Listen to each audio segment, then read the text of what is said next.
네, 안녕하세요. 판다 주식TV입니다. 5월 16일 일요일에 준비한 영상이고요.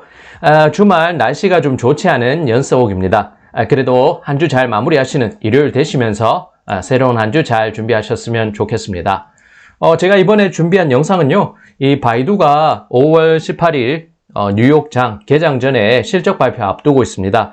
이에 따라서 바이두 1분기 실적 전망치 한번 전망을 한번 해볼 수 있는 영상이 되겠고요. 보도된 자료 그리고 애널리스트들의 분석 자료 이제 통계치 같은 것 등을 기반으로 해서 주요한 내용을 발췌했습니다. 그래서 한번 체크해 보면서 이 실적 발표를 대기하는 차원에서 한번 영상 보시면 좋겠습니다. 네, 구독과 좋아요는요, 제가 영상을 제작하는데 모두 다 큰 힘이 됩니다. 네, 우선 이제 차례대로 내용을 보겠습니다. 바이두 1분기 실적의 주목 포인트는요, 비광고 부문의 성장이 어느 정도 됐을지 그것이 되겠습니다. 바이두는 오는 18일 화요일 뉴욕 증시 개장 전에 1분기 실적을 발표하는데요. 바이두는 최근 비마케팅 부문에서 빠른 성장세를 보이고 있습니다. 그러면서 기존 검색, 광고 부문 위주의 사업 구조를 탈피하는 특징을 보여주고 있다는 점, 그리고 시장에서는 이 부분을 주시해서 보고 있습니다. 이걸 보면요, 바이두의 지난해 4분기에서 비광고 수입이 매출액이 전년 동기 대비했을 때 52%의 급성장을 했다는 점 한번 지적을 하고 있고요. 클라우드 서비스 자율주행, 스마트 운송, 이제 스마트 오퍼레이팅 시스템에서 스마트 운영 체제, 이런 부분이 지난해 4분기 전년 동기보다 52% 증가한 부분이 있습니다.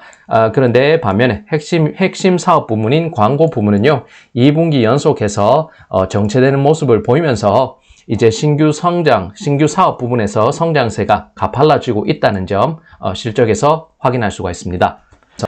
네, 또 다르게 보실 것은요, 상반기 보면은 중국 내수 시장에서 라이브 방송 사업 통합 과정을 거치는 가운데 이 바이두 회사가 라이브 방송 부문에서의 진출 속도를 가속화할 것으로 보이는데요. 이거는 제가 사진을 발췌를 한 부분인데, 바이두 지보라고 해서 이 바이두 지보 제가 노트북을 이용해서 이 홈페이지에 웹사이트 들어갔을 때의 메인 화면 한번 발췌한 부분이고요.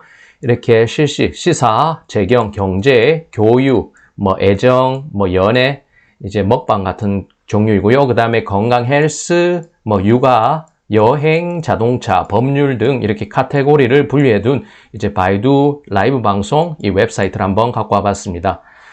그런데 이 비수기라는 점과 신규 투자 확대 등으로 이 바이두의 영업이익은 감소할 수 있다는 점, 조금 악재를 맞을 수 있다는 점도 이 보도자료에서 지적을 하고 있었습니다. 이 부분은 굉장히 중국을 대표하는 MC 가운데 한 사람인데, 이 바이두 최근에 보면은 지난 4월 중에 라이브 방송과 이커머스를 결합해서 한번 당일로 이제 이벤트성 행사를 한 적이 있습니다. 그때 보면은 당일 주문액이 1억 3천만 위안, 그 다음에 누적 시청자가 1160만 명을 기록할 정도로 굉장히 큰 성공을 거뒀다는 점, 이 바이두가 신사업인 라이브 방송과 이커머스 부분을 결합해서 그리고 자신들의 AI 원천 기술을 활용하면서 이 적절한 알고리즘을 선택하고요. 그러면서 수요층을 확보하면서 시간대도 적절하게 조정하는 등 자신들이 가지고 있는 기술력을 발휘해서 이 신성장 부분에서의 사업 진출 확대하고 있는 모양새 한번 주목해 봐야 되겠습니다. 네, 그럼 이번 페이지에서는요, 이 실적 관련해서 전망치 나오는 수치 통해서 한번 살펴보겠습니다. 1분기 실적 전망.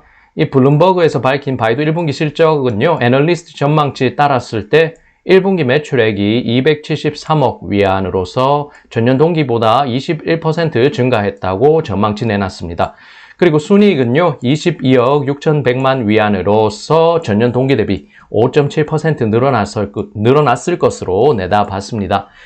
또 한번 주목할 부분은요, 매출액 총이익률이 44.5%로 지난해 4분기보다는 한 7%, 6%, 7, 8% 정도, 7, 8%포인트 정도 떨어질 것이라고 봤고요. 그렇지만 분기 단위로 했을 때 1분기 조금 매출액 총이익률이 45% 수준이다가 47, 49, 50 정도로 소폭의 우상향하는 흐름으로 매출액 총이익률이 이렇게 상승폭 키울 것이다 라고 내다봤습니다. 이 밑부분은요, 야후 파이낸스 1분기 평균 어닝 퍼 셰어 예상치가 나온 것을 보면은 1.66달러입니다. 여기서는 달러 기준으로 했고, 전년 동기 기준 했을 때 1.26달러였으니까요, 이 어닝 퍼 셰어 1분기 average estimate에서 어닝 퍼 셰어가 1.66달러, 전년 동기보다는 이렇게 상회 0.4달러 정도 상회할 것으로 이 시장에서는 예상하고 있습니다. 한편 매출액 평균 전망치는요, 42억 2천만 달러. 그래서 average estimate 하고 revenue estimate 매출액의 평균 전망 42억 2천만 달러. 전년 동기 대비했을 때 30.8% 이렇게 증가했을 것으로 이번 1분기를 이렇게 증가했을 것으로 한 31% 정도 매출액이 전년 동기 대비 늘었을 것으로 예상치 내놨습니다. 그렇게 보면요, 이렇게 21%와 30%의 중간 수준에서 평균 쳐서 25% 전후로 생각을 하면서 이 바이두가 1분기 매출액이 전년보다 늘었지 않았을까라고 한번 균형을 맞춰서 한번 생각해 볼 수 있겠습니다. 네, 이번 페이지부터 주요 내용 발췌한 부분 토대로 해서 이 컨텐츠, 내용이 있는데요. 그 부분을 토대로 해서 쭉 한번 이어가 보겠습니다. 바이두의 신성장 동력은 클라우드 컴퓨팅이 되겠습니다. 바이두의 클라우드 사업부 실적은 지난해 보면 40% 성장했습니다. 올해 이 전문가들의 예상치는요, 60% 정도 이 바이두 클라우드 사업부가 실적이 증가할 것으로 내다보고 있습니다. 2022년에도 고성장을 나타내는데 50% 성장을 기록할 것으로 전망이 되고요. 바이두는 이러한 특징, 이 클라우드 컴퓨팅에서 이러한 특징 가지고 있다고 합니다. 첫 번째, 바이두 클라우드 제품은 바이두 강점인 AI 기술이 발현되기 때문에 기업 입장에서는 상당한 부가 가치를 창출한다고 보고 있습니다. 두 번째로, 바이두는 중국 정부가 추진하는 스마트 시티 사업에서 가장 강력한 경쟁 업체 가운데 한 곳이라는 지적이 있었습니다. 네, 그리고 이제 바이두 클라우드 사업부의 세 번째 특징은요, 클라우드 부문 이윤 창출 능력이 현재로서는 마이너스로 평가되기 때문에요. 클라우드 관련한 투자 계획이 바이두에 있어서는 올해와 내년 실적 하방 압력을 가할 수 있다는 점을 지적했습니다. 그렇지만요, 이 클라우드 부문의 실적 정체가 주가 하락으로는 이어지지 않을 것으로 조금 낙관적으로 내다봤는데요. 아무래도 클라우드 사업 부문은 이 성장성을 주시하기 때문에 이 가치 평가가 실질적 매출의 몇 배 정도로 평가된다는 점을 좋게 보는 이유로 소개를 했습니다. 네, 이번 페이지는 광고 사업부 관련한 내용입니다. 광고 업무는요, 정상화 수준에서 수익 안정성을 확보하고 있다고 소개하고 있습니다. 바이두의 핵심 사업 부문인 광고 부문 수익성은 올해 정상화될 것으로 전망이 나오고 있습니다. 광고 부문의 영업이익률이 지난해 10%포인트 늘어난 45%를 기록했고요. 이는 트래픽 획득 원가가 최적화된 가운데 코로나로 인한 비용 절감 때문이었다는 소개가 있었습니다. 한편 올해도 비용 절감 부문이 어느 정도 진행되는 가운데 이 올해 광고 부문 영업이익률, 매출액 이익률이 42% 수준으로 소폭 하락하겠지만 어느 정도 안정된 수준에서 유지될 것이라는 전망이 나왔습니다. 또 바이두의 사업부 가운데요, 주목해야 될 부문은 스마트시티 부문이 아닐까 합니다. 스마트시티 부문 수익성 제고가 기대된다는 분석도 눈에 띄었습니다. 바이두는 이미 중국 내 여러 도시와 사업 제휴를 체결했는데요. 바이두의 자율주행 사업부 아폴로는 베이징, 상하이, 광주, 충칭 등 시정부와 그리고 도시 내 스마트 교통 관련해서 전략적인 사업 제휴 관계를 체결했습니다. 이러한 사업 제휴가 중국 내 도시들의 스마트 도시화에 중요한 이정표가 될 것으로 기대된다는 이 업계 관계자들의 분석이 나왔고요. 이는 앞으로 이 도시 교통 상황이 더욱 잘 관리되도록 할 것이다. 그리고 또한 교통 효율성과 도로 안전 수준을 제고하는 가운데 이 중국 정부가 굉장히 강조하고 있는 대기 오염을 낮춰주는 데 큰 역할을 할 것으로 전망됩니다. 특히 중국 정부가 중시하는 친환경 정책에 있어서 굉장히 좋은 역할을 하니까요. 이러한 정책적 지원이 이 스마트 시티, 스마트 도시 만들기 이 사업에 기대된다는 점도 이 바이두에게는 호재가 되겠습니다. 네, 이러한 스마트 시티 사업의 한 예로는요. 지난해 8월 바이두는 광저우시 황푸구 정부와 이 스마트 교통 사업과 관련해서 4억 6천만 위안 규모 전략적 사업 제휴를 체결했습니다. 위 사업 규모는요, 바이두의 지난해 4분기 클라우드 사업부 매출액 33억 위안의 14% 수준이 되는 것이 됩니다. 만약에 이 앞으로 바이두가 스마트 교통 관련해서 여러 도시와 사업 제휴를 체결한다고 가정하면요, 이 스마트 시티 사업부의 수익성 제고가 상당히 기대되는 상황입니다. 실제로 바이두는요, 올 들어 여러 도시와 스마트 교통 관련해서 사업 제휴 소식을 전한 바 있습니다. 실질적으로 이 캐시카우로 전환되기까지는요, 시간이 조금 걸릴 것입니다. 하지만 실질적으로 이제 캐시카우로 변환됐을 때는 이 스마트 시티 사업부 역시도 이 바이두의 효자 부문으로 이제 등극할 수 있을 것이다. 그런 기대를 모으게 됩니다. 그리고 주목할 사실은요, 이와 함께 패키지로 보면 주요 도시들, 종합병원과 원격 진료 관련해서 스마트 의료 부분에서도 이 사업 제휴를 체결했다는 점 굉장히 좋게 해석이 됩니다. 네, 이번엔 투자은행의 관점에서 한번 보겠습니다. 보도된 내용을 참고했고요. 수치가 나온다는 점에서 한번 주목해보면 좋겠습니다. JP모건은 바이두에 대해 비중 확대 의견을 유지는 했지만요, 목표가는 360달러로 하향 조정했습니다. 영업이익 감소와 업종 내 경쟁자 대비 비중 감소 등을 이유로 들었는데요. 그렇지만 여전히 현재가 대비 목표가에는 상승 여력이 충분하다는 점도 한번 생각해 보면 좋겠습니다. 이 IB, 이 JP모건의 목표가는 부문별로 가치평가를 포함했는데요. 이제 7개 단위로 나눠진 부문을 보게 되면 2022년 이제 주가 수익 비율 12배 전망한 기초했을 때 근거로 하면 이 광고 사업부의 추정치 주당 176달러가 됩니다.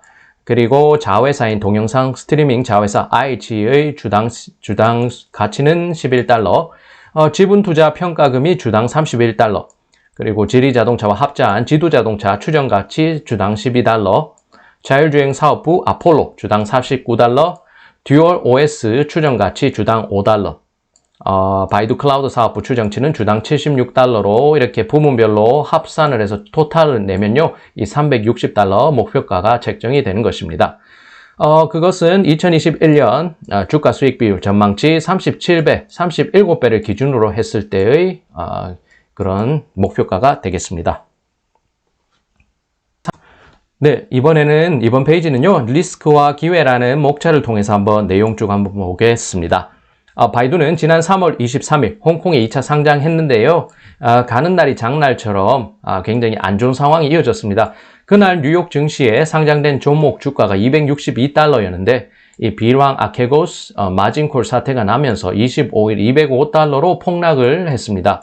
이후 소폭 우상향했지만요, 이 바이두의 주가는 반등세가 꺾인 가운데 이 바이두 종목 자체에 대한 시장 관심도가 상당히 많이 낮아진 상황입니다. 네, 보면은 최근의 주가 약세 요인과 상대적인 기회 등은 아래와 같겠습니다. 우선 미국 증권 감독 당국이 이 해외 기업, 특히 중국 기업을 딱 겨냥을 해서 규제를 강화하고 이 회계 기준 맞추지 못할 경우 3년 연속 못 맞추면은 상장 폐지할 수 있다. 뭐 그러면서 위협을 가하고 있고요. 이런 상황에서 미국 내 그리고 대내외 투자자들의 우려가 확대된 상황입니다. 그리고요, 이제 리스크 프리미엄 증가는 전반적으로 고성장주 가운데 위험이 낮은 종목을 선호하는 결과로 이어지는데, 이는 저평가 매력도가 높은 바이두 주가에는 긍정적 요인이 되기 때문에 기회 요소로 볼 수 있겠습니다. 또 세 번째, 비즈니스 관점에서 보면 올해 자율주행 사업은 투자개발 확대 단계이기 때문에 직접적으로 주가 상승 동력이 되기에는 힘이 못 미치는 것 같습니다. 성장성이 높은 건 맞지만 그만큼 투자금을 많이 투자하고 시간도 여전히 필요한 상황이고요. 그렇기 때문에 주가의 상방 요인이 되기에는 힘들지 않나라는 분석도 나옵니다. 그리고 이 종목이 중단기적으로 주가 상방 요인이 될 수 있는 부분은 어쨌든 클라우드 사업부가 실질적으로 수익성을 창출해야 된다. 그런 부분이 되지 않겠나. 그럴 가능성이 높다는 시장의 분석입니다. 네, 그래서 페이지를 이어가 보면요. 이제 올해 바이두 클라우드 사업부 매출액은 60% 증가할 것으로 기대되고, 이 부분은 이해가 용이한 비즈니스 모델을 갖췄다는 시장 내 평가가 있습니다. 그렇지만요, 전체 실적에 있어서 이익률과 영업이익을 희석시키는 악재가 될 수도 있습니다. 그러나 성장성이 기대되는 측면이 반영될 경우에 이 주가에는 긍정적 영향을 미칠 것으로 예상이 되고요. 1분기 실적 상하방 요인이 상존하고 있는 가운데 이 영미권의 IB 평균치 토대로 할 경우 이 바이두의 1분기 매출액 증가율 21에서 30% 이 수준으로 나오는 상황이며 순이익은 6% 늘어날 것이라는 전망입니다. 아무래도 매출액이 상승폭이 크지만 순이익이 줄어드는 것은 그만큼 신사업부에 대한 투자가 확대되고 비용이 많이 들어간다는 점을 반영할 것이라는 것 한번 생각해 보시면 좋겠습니다. 그렇기 때문에요. 1분기 실적을 확인하고서 사업 신성장 산업 부분이 어떻게 진행되고 있는지 그리고 수익성을 안정성으로 유지해 줄 수 있는 광고 부분의 사업 상황은 어떤지 그렇게 한번 흐름을 보면서 차후 향방을 가늠할 필요가 있다는 점 한번 말씀드리겠습니다. 이 부분은 제가 이 바이두 주가를 보고 최근에 비트코인이나 암호화폐 움직임을 보면서 뭔가 변동성이 크면은 이런 안 좋은 점이 있다는 점을 생각해 보면서 속담을 하나 봤는데요. 이 빨리 달궈지면 빨리 식는다는 속담을 시연했던 최근 2분기 바이두의 주가입니다. 이 급히 서두르면 탈이 난다는 것처럼 성장 속도를 조절하면서 주가가 오랜 기간 조금씩 우상향한 후에 마지막 스퍼트에서 이 바이두 주가가 대폭 상승하는 그 좋은 그림을 저는 기대하는데요. 변수에 따라서 시장 상황에 따라서 바이두 주가는 오르락내리락 할 수는 있겠습니다. 그렇지만 이 바이두의 펀더멘탈을 확인할 수 있는 아주 탄탄한 실적 그리고 펀더멘털을 확인할 수 있는 1분기 실적이 발표되기를 기원해 봅니다. 네, 여기까지 판다 주식TV였습니다. 바이두 실적이 1분기 실적 곧 나오기 때문에 그래도 한번 조금이라도 내용을 한번 살펴보고자 영상을 준비했고요. 이 목소리가 조금 좋지 않은데 좀 양해해 주시고 조금이나마 유익한 영상이었으면 하는 바람입니다. 네, 시청 감사드리고요. 다음에도 제가 준비할 수 있는 영상 잘 준비해서 영상으로 찾아뵙겠습니다. 네, 항상 지원하고 응원해 주셔서 감사드리고요. 남은 주말 잘 보내시고 다음 주 성투하시고 즐거운 한 주 만들어 가시는 한 주 되셨으면 합니다. 네, 그럼 다음 영상에서 뵙겠습니다.